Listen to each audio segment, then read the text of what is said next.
Alors bonjour, bienvenue à cette nouvelle capsule Jésus nous parle aujourd'hui, en ce 11 décembre. Nous allons explorer un texte d'un des miracles de Jésus qui nous est relaté par l'évangéliste Luc.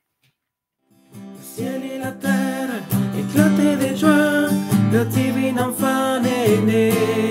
Alléluia, alléluia, gloire à toi dans les cieux, alléluia. Un jour que Jésus enseignait, il y avait dans l'assistance des pharisiens et des docteurs de la loi, venus de tous les villages de Galilée et de Judée, ainsi que de Jérusalem. Et la puissance du Seigneur était à l'œuvre pour lui faire opérer des guérisons. Arrivent des gens portant sur une civière un homme qui était paralysé. Ils cherchaient à le faire entrer pour le placer devant Jésus. Mais ne voyant pas comment faire à cause de la foule, ils montèrent sur le toit et, en écartant les tuiles, ils le firent descendre avec sa civière en plein milieu devant Jésus. Voyant leur foi, Jésus dit : « Homme, tes péchés te sont pardonnés. » Les scribes et les pharisiens se mirent à raisonner. Qui est-il celui-là? Il dit des blasphèmes. Qui donc peut pardonner les péchés sinon Dieu seul? Mais Jésus, saisissant leurs pensées, leur répondit : Pourquoi ces pensées dans vos cœurs? Qu'est-ce qui est le plus facile? Dire tes péchés sont pardonnés ou dire lève-toi et marche? Eh bien, afin que vous sachiez que le Fils de l'homme a autorité sur la terre pour pardonner les péchés, Jésus s'adressa à celui qui était paralysé. Je te le dis, lève-toi, prends ta civière et retourne dans ta maison. À l'instant même, celui-ci se releva devant eux, il prit ce qui lui servait de lit et il s'en alla dans sa maison en rendant gloire à Dieu. Tous furent saisis de stupeur et ils rendaient gloire à Dieu. Remplis de crainte, ils disaient : Nous avons vu des choses extraordinaires aujourd'hui. Acclamons cette parole de Dieu.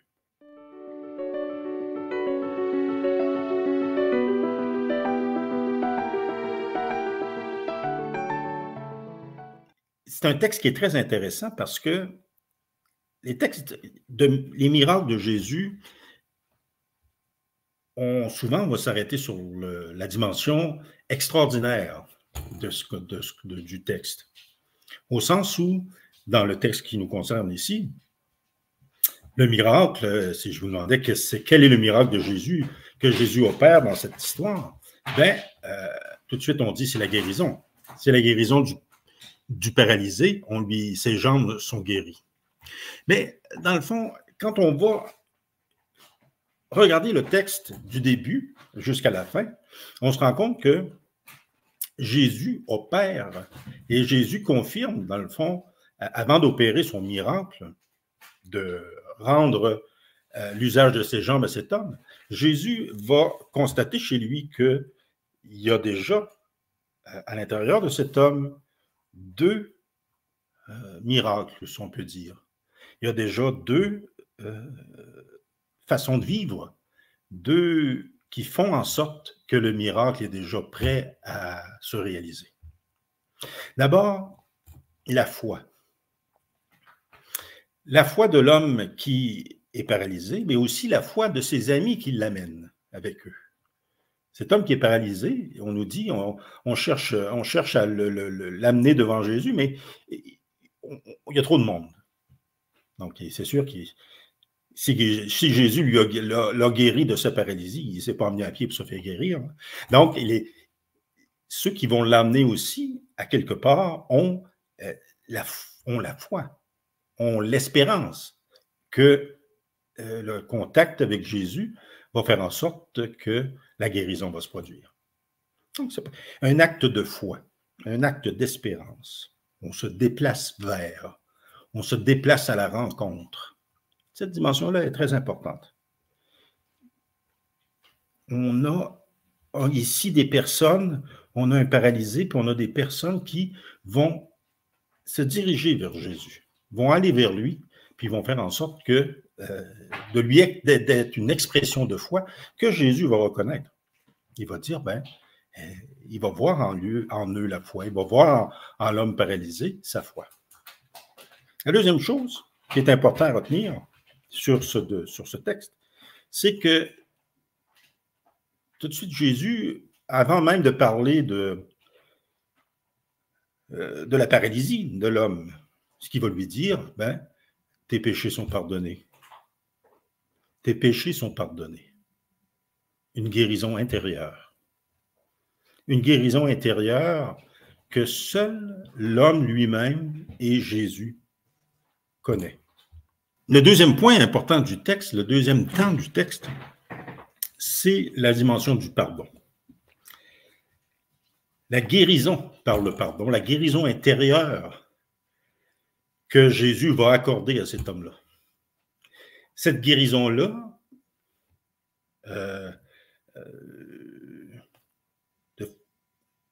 elle est toujours en lien avec la guérison extérieure, mais cette guérison-là, elle n'est pas visible pour les autres. Elle n'est pas visible pour les gens autour. C'est une guérison qui va se faire vraiment entre l'homme et Dieu. Entre cet homme et Dieu, entre cet homme et Jésus. Seulement, Jésus et cet homme connaissent la nature de ce que cet homme a besoin d'être guéri. De quoi cet homme a-t-il besoin d'être pardonné? Ça reste l'intimité, une guérison intime entre les deux personnes, entre Jésus et entre cet homme. Et enfin, le troisième temps, qui est souvent celui sur lequel on va le plus souvent s'arrêter, mais qui, en réalité, est comme la conclusion et peut-être le fait le plus, comment je voudrais dire, ce qui tape le plus à l'œil, mais qui, en réalité, est la conclusion des deux autres. On dit Jésus manifeste la guérison intérieure qui est déjà là. Il va la manifester de façon extérieure, c'est-à-dire, il va dire à l'homme,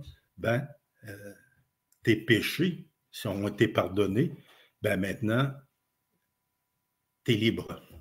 Et tu es libre, pas seulement à l'intérieur, tu es libre aussi à l'extérieur.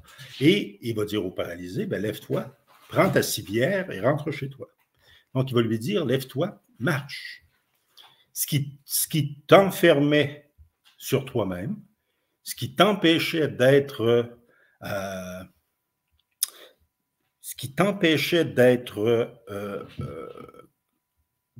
uni aux autres, d'une certaine façon, être faisant partie de la gang, si on peut dire, tout ça, c'est disparu.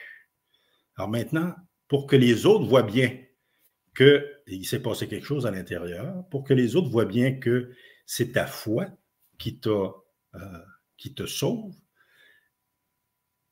lève-toi et rentre chez toi. Lève-toi et marche.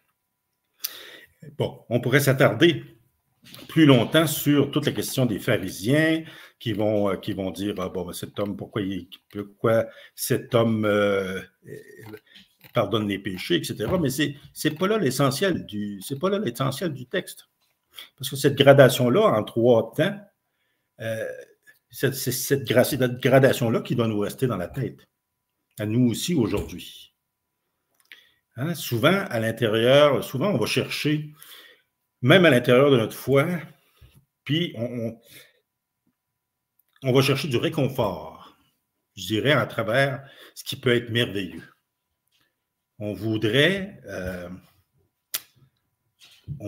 des miracles, on voudrait que Dieu exerce encore aujourd'hui des miracles qui tapent l'œil, des miracles qui font en sorte qu'on reconnaît l'action de Dieu de façon tangible. Et on entend parler de toutes sortes de choses, et puis on a l'impression que c'est comme ça que Dieu pourrait nous parler le plus. Mais si on prend ce texte-là de Saint-Luc, on s'aperçoit que les 2 autres étapes, c'est aussi faisant partie du miracle, Et ces deux autres étapes-là, de foi et de pardon, sont beaucoup plus présentes qu'on pense. Et on ne les reconnaît pas nécessairement toujours. Ce qui est intéressant aussi, c'est la fin du texte. La fin du texte où on va le paralysé lui-même, on dit qu'il rentre chez lui en rendant gloire à Dieu. Donc, il rentre chez lui en étant dans l'exaltation, en étant dans la glorification de Dieu pour ce que Dieu a fait pour lui, dans sa foi, dans son pardon et dans sa guérison.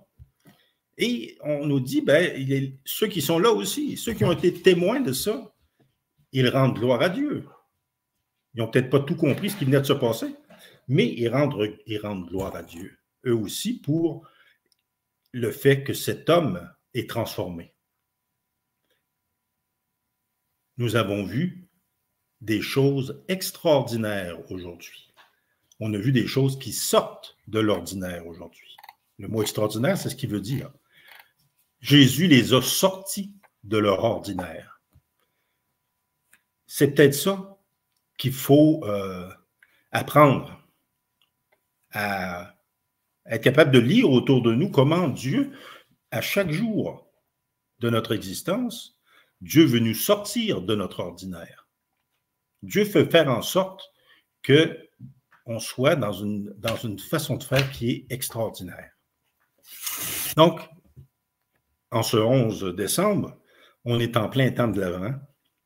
Donc, on se prépare pour les catholiques du monde, les chrétiens du monde catholique, on se prépare à vivre la fête de la Nativité qui approche. Est-ce qu'il n'y a pas lieu, dans le fond, de se concentrer davantage sur les deux premières étapes dont on parlait tantôt? Puis de se poser deux questions. Comment va ma foi dans cette préparation à la Nativité? Comment va ma foi et comment va mon espérance? Comment est mon pardon? Comment va mon pardon? Le pardon que je donne et le pardon que je reçois.